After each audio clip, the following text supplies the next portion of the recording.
chapter 6, starting at verse number 1. As we celebrate God for our awesome music ministry, amen, let's tell the Lord thank you. Thank you. And that just ushers us right into His presence.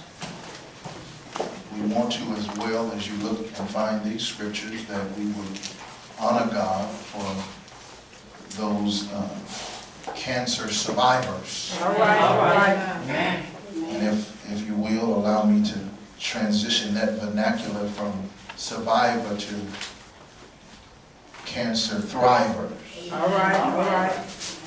Amen. And so those of us that that dreaded disease has saw fit to transition our loved ones, we take this time to bless God for them as well. All right.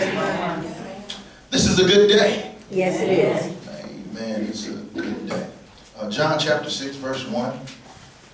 Amen. I'm excited about these ushers. Amen. Amen. Don't we all look good together? Y'all trying to match me today? Y'all didn't even know. Y'all trying to match me today. I should have put another robe on. Amen. Amen. Y'all trying to be like me. Amen. All right. John chapter 6, starting at verse number 1. After these things, are we there together? Jesus went over the Sea of Galilee, which is in the Sea of Tiberias. And a great multitude followed him, because what? They saw his miracles, which he did on them that were diseased. And Jesus went up into the mountain, and there he sat with his disciples, and the Passover feast of the Jews was nigh.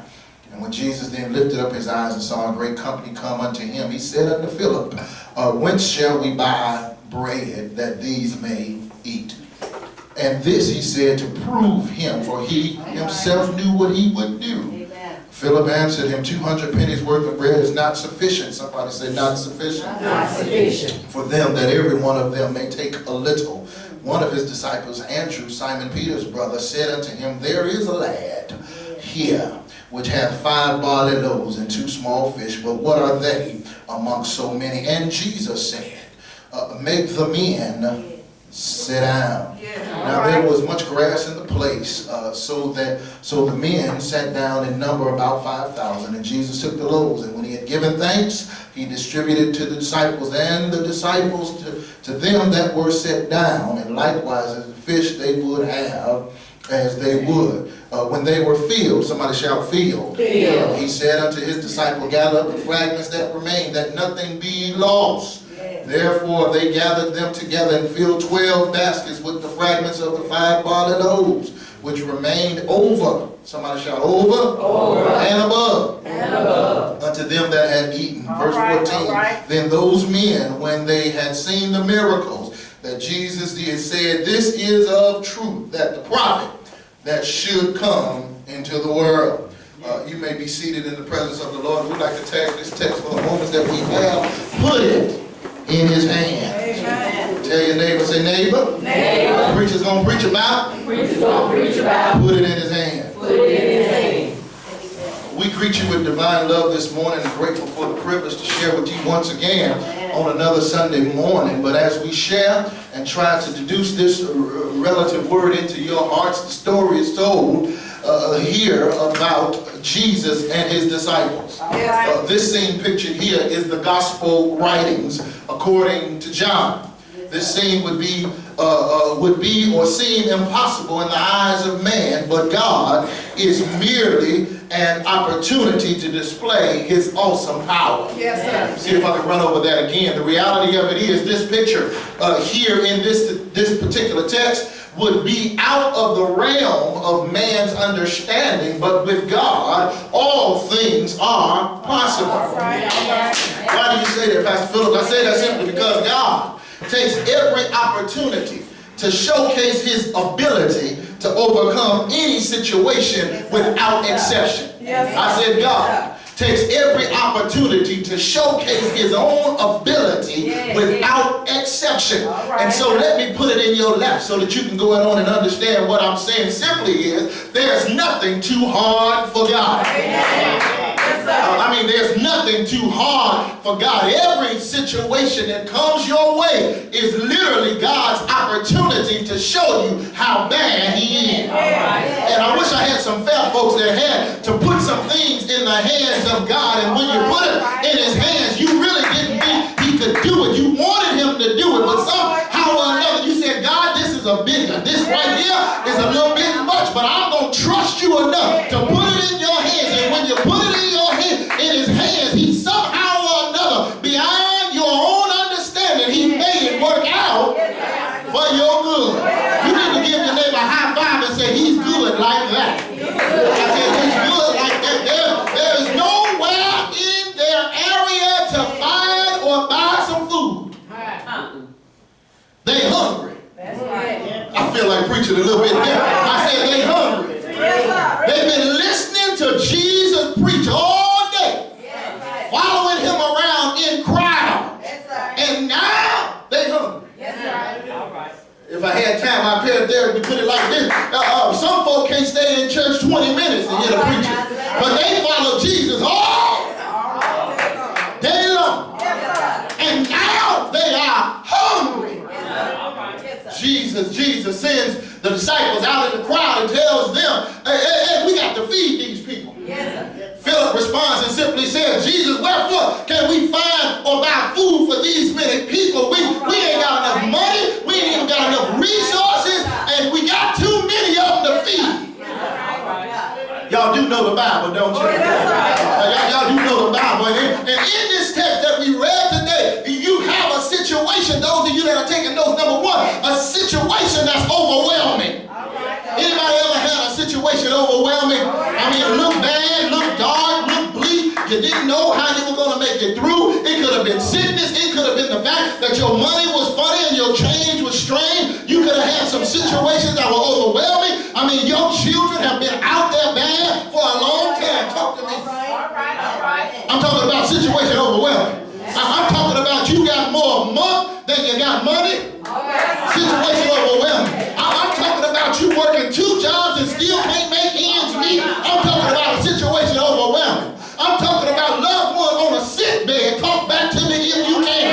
You prayed, I'm going to preach in here, and you cried. You prayed and you cried, and still God hasn't showed up. A situation overwhelming. I'm talking about trying to take care of a loved one and bring somebody in your house and make everything conducive, but your money ain't working for you. So how your money going to work for somebody? I'm talking about a situation overwhelming. You need to give your neighbor a high five and say, I've been there and I've done that.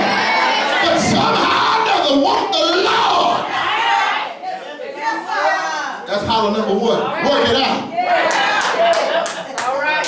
But you need to know how to put it in his hand. You see, when you put it in his hand, it seems how God has a way of working things out. Text teaches us that he sends the boys out to find out, scour the land, see what's going on. They go out and they feed a little lad with, if you allow me to say it, 2 fish. God help me in here. And 5 barley loaves. We don't know nothing about 2 little sardines and 5 little hoe cakes. Can I talk to y'all? 2 sardines and 5 Pillsbury biscuits. 2 fish, 5 loaves. He literally had a Lunchable to feed a whole multitude. 5,000 men, not including the women and the children. Y'all wish I had the right house. I mean, what you gonna do with a Lunchable to feed a folk that's hungry that need a buffet? Somebody shout false advertising. I'm trying to press my way down. I'm from Gary, Indiana, Northwest Indiana, Chicagoland area, and there's a place there called the House of Catfish. I wish I had some fair folks here. At the House of Catfish, somebody say false advertisement. If you go to the House of Catfish, it's one thing, Sister Paula, if they had spaghetti. It's another if they had some coleslaw. Another if they had some white bread. But baby, it's false advertisement if I get there and they ain't got no catfish. There's going to be consequences and repercussions. Talk back to me if you can. Here it is, Jesus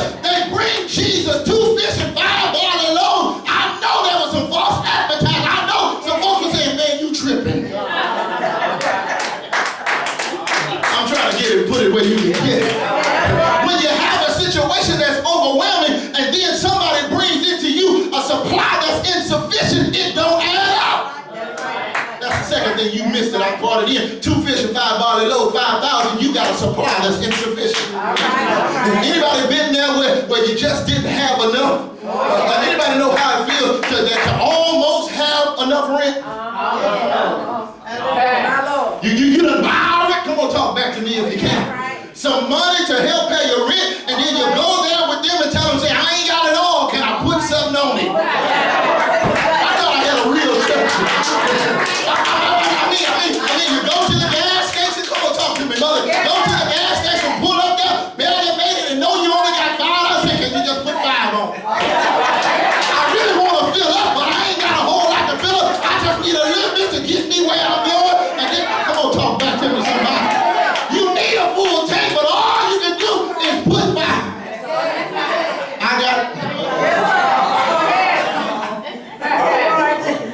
Supply insufficient.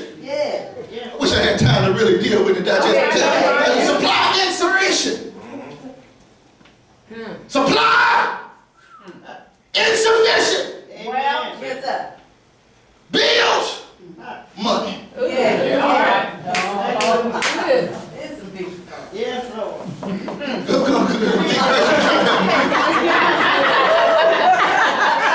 You know your account is already overdrawn.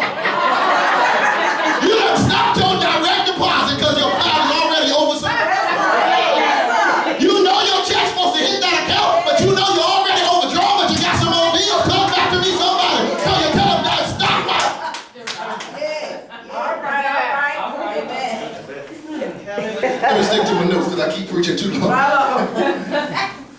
Phillips said 8 months' wages wouldn't be enough to feed him. Well, Jesus asked, the question said Jesus asked him, but he already knew what he was going to do. Can I drop this on you free for you being here? Every situation is an occasion for God to do the miraculous, and he already knows what he's going to do. I know it's stressful for you. I understand that it's chaotic for you, but he already knows. Wait, y'all missing your shout cue. I said he already knows what he gonna do. You think you voting, but he already knows what he gonna do. You thought you was doing a process, but he already knows what he gonna do. He knows how to hook up folk the right way to do just what he needs to be doing. You need to tell the devil, say, hey, but he already knows. Y'all got quiet and that sleep right on in there. That wasn't even in the notes. God is still in the business of doing miracles. Tell your neighbor, say, neighbor, God is still in the business of doing miracles. Here it is, they don't have no food. They are famished, but they still following. Y'all missed that here. No food. They are famished, but they still following.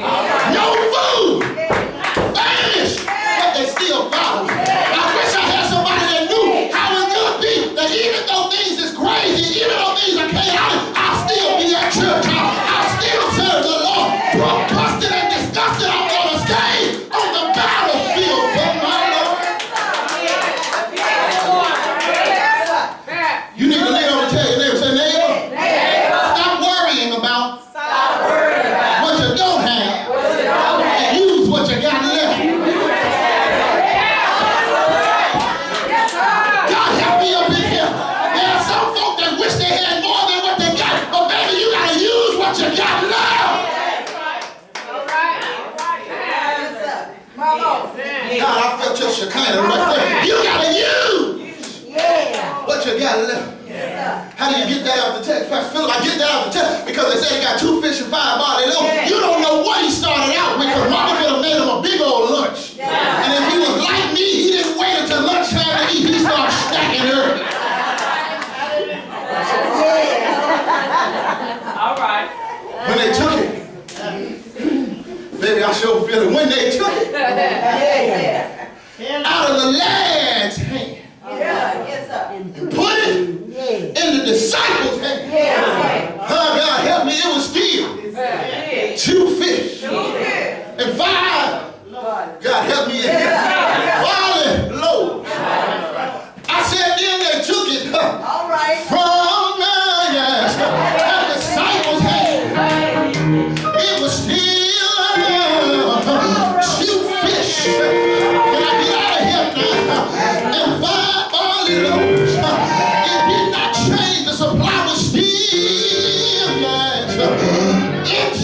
But then they messed around and they put it in the Lord's hands. The Bible says when they put it in the Lord's hands, somewhere or another, mother, when they began to turn it around, he put it back in the disciples' hands. The Bible says somehow or another, fish came out of fish. Bread came out of bread. So much so that they had a surplus more than enough. You need to tell your neighbor that when you put it in his hands, he will give you a surplus. I'm out of here. Can I preach it here? Is there anybody that knows the Lord will make a way out of no way? Can I get a witness here? Say yes. Won't the Lord make a way out of no way? Won't the Lord make a way out of no way? When you learn how to put it in his hands, lean over one more time and say, neighbor, put it in his hands. Yes. I'm closing now, but I remember growing up in home church where they used to sing a song that I put it all in his hands. I put this and I put that. I put it all in his hands. All of my problems, all of my burdens, I put it in his hands. Is there anybody learn how to put it in his hands? Is there anybody know like I know that when you put it in the Lord's hands, he'll work it out? Won't he do it? Won't he do it? Won't he do it? Give your neighbor, give him high five and say, can't nobody do me like Jesus. Nobody can do me like the Lord can. Good evening, Houston, and God bless your heart. I'm closing here when I tell you, when you think about where you were 10 years ago, 20 years ago, 30 years ago, you can say that the Lord will take care of you. He'll give you more than enough. I remember when I used to try to figure out in the morning, I had one pair of shoes, and I had one suit, one shirt, and one tie. I wore it to church faithfully, but now I'm living in the overflow. I can choose what shoes, I can choose what suit, I can choose what shirt. When the Lord, when you put it in his hands, he'll give you more. I wish I had somebody that knows how it feels. Won't the Lord give you more? Situation overwhelming, supply insufficient,